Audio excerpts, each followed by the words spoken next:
Located on the eastern bank of Red River, Bossier City is closely tied economically and socially to its larger sister city, Shreveport, on the opposite bank.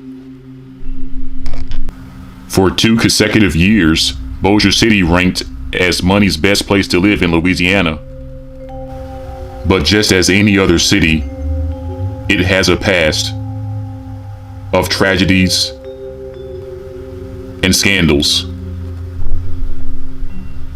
Here are 3 random facts about Bossier City, Louisiana you probably didn't know. Number 3. The disappearance of Rebecca Tompkins. Rebecca was last seen with her mother, Desiree Tompkins, in Bossier City, Louisiana on November 20th, 1983. Royal Tompkins Jr., who was Rebecca's father and Desiree's husband, reported the 2 missing on November 25th. The family lived in the 3300 block of East Texas Street. On December 3rd, Desiree's nude body was found by hunters in a ditch on Rice Road near Greenwood, Louisiana. She had been stabbed to death. There was no indication on Rebecca's whereabouts, and she had never been heard from again. Royal was arrested and charged with first-degree murder in the deaths of both his wife and his daughter.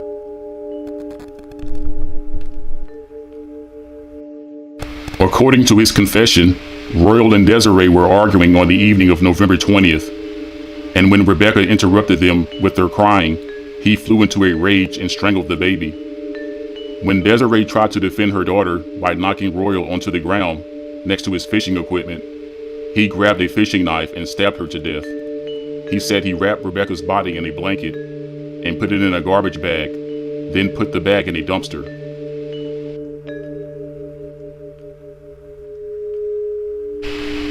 Royal initially pleaded not guilty by reason of insanity. In March of 1984, in order to avoid a possible death sentence, he pleaded guilty to 2 counts of second-degree murder and was sentenced to 2 terms of life in prison without the possibility of parole. In June of that year, however, Royal recanted his confession and said Rebecca was still alive. He said that prior to Desiree's murder, he had told her to get the baby from the babysitter, and she said she couldn't because Rebecca, quote unquote, wasn't ours anymore. He said he didn't know his daughter's current whereabouts, and he only claimed he strangled her because the police didn't believe him when he said he didn't know where she was. Authorities searched a landfill in Caddo Parish, Louisiana for 2 weeks, trying to find the baby's body, but it was never located. Foul play is suspected in her case due to circumstances involved. Rebecca Tompkins was only a year old at the time of her disappearance in 1983. She is described as a white female with brown hair and goes by the nickname Becky. If still alive today, she would be 40 years old.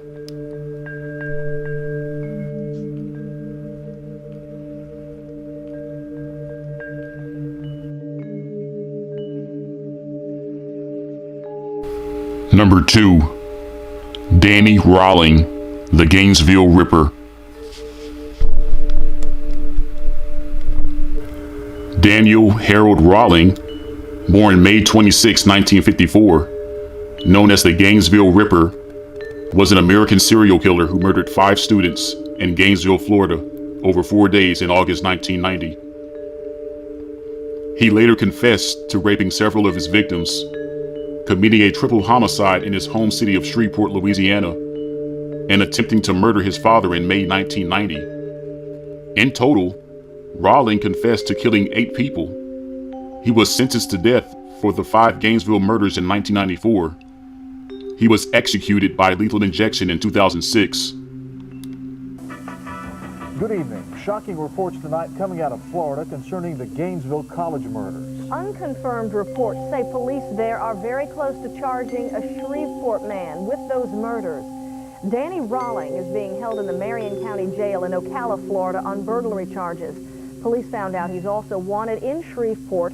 in connection with the attempted murder of his father, James Rawling, a former lieutenant with the Shreveport Police Department.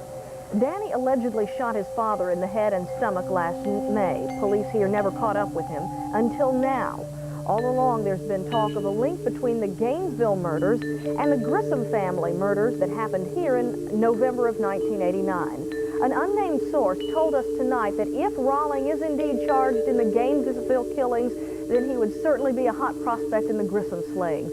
We'll have more details on this live from Florida, and USVN TV reporter Patrick Frazier.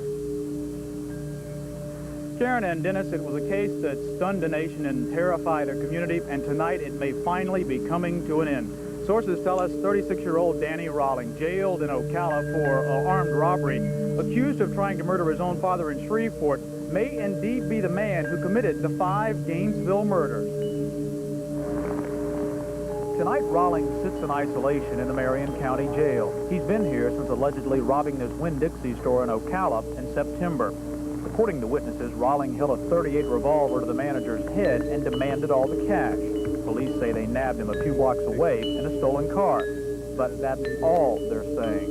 Any questions concerning the Gainesville connection that the media has said about this Mr. Rawlings will have to go through their task force. Tonight, Rawling's attorneys met inside the jail with him for about 30 minutes, but when they returned, they refused to comment. According to sources, many detectives believe Rawling is their prime suspect. They are waiting to see if blood samples found inside a murder scene match Rawling. Reportedly, in a preliminary test, the two appeared very similar.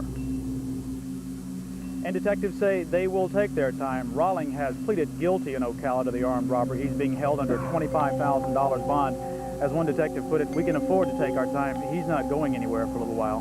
Back to you. All right, that is Patrick Frazier of WSVN TV in Florida. Thank you very much, and we will keep you updated, of course, on the developments in both cases, in Florida and here in Shreveport. Danny Rawling was born in Shreveport, Louisiana. His father was a Shreveport police officer named James Rawling, who told Danny that he was unwanted from birth. James also abused and beat Danny's brother and his mother, Claudia. As a teenager and young adult, Rawling was arrested several times for robberies in Georgia and was caught spying on a woman while getting dressed. As an adult, he had trouble trying to assimilate into society and hold a steady job. At one point, Rawling worked as a waiter at Poncho's restaurant in Bossier City, Louisiana.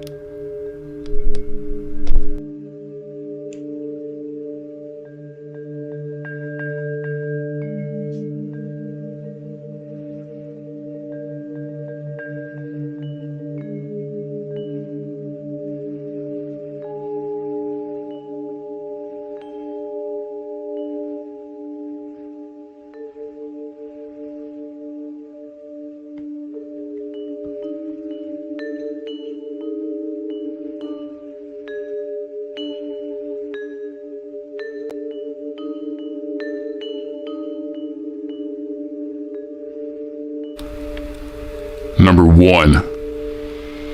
Bossier City Lions Club minstrel shows. Our last story takes us to 777 Bearcat Drive, the home of the Bossier High Bearcats.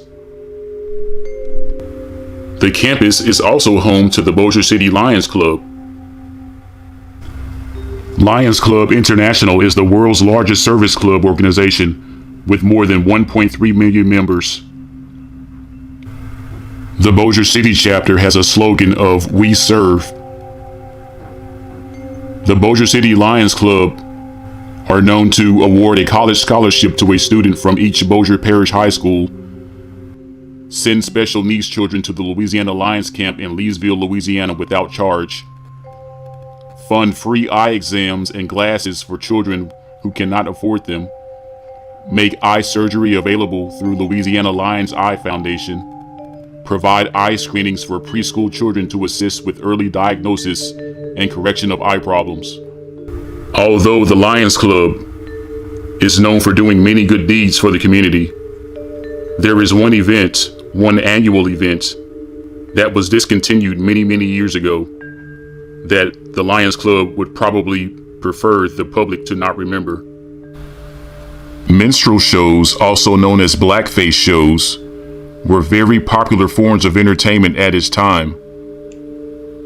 Somewhere around the 1940s going into the 1950s, the popularity dwindled and became a shameful note in America's past. The Bossier City Lions Club consisted of several prominent members of Bossier City, Louisiana, including Mayor H. L. Fuller,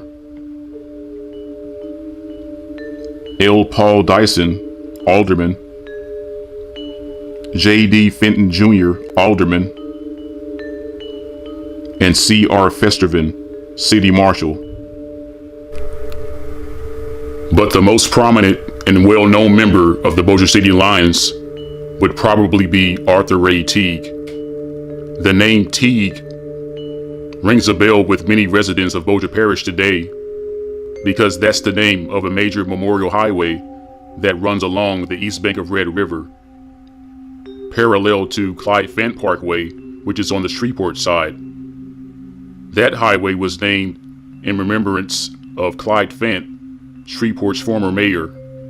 Teague was the chairman of the Bossier City Lions Club and a member for well over 40 years.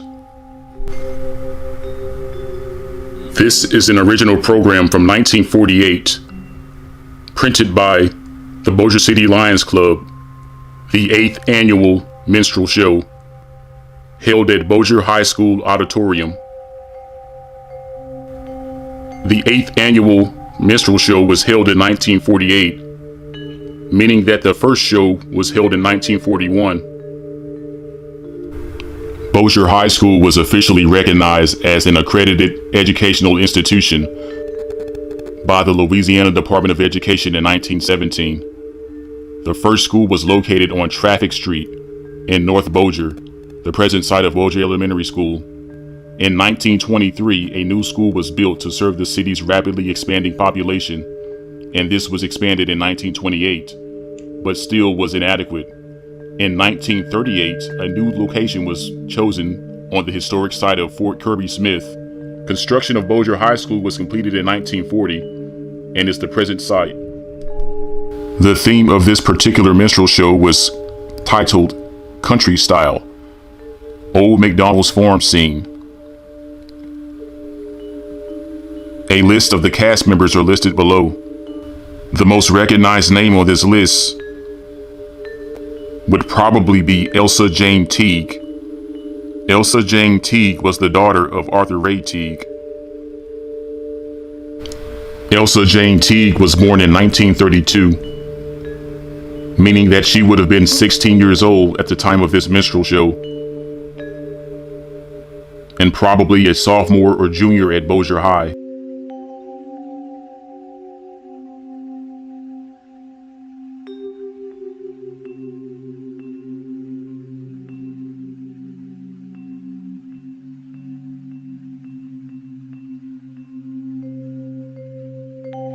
Who was that lady I saw you with this afternoon? That little lady, that's my wife.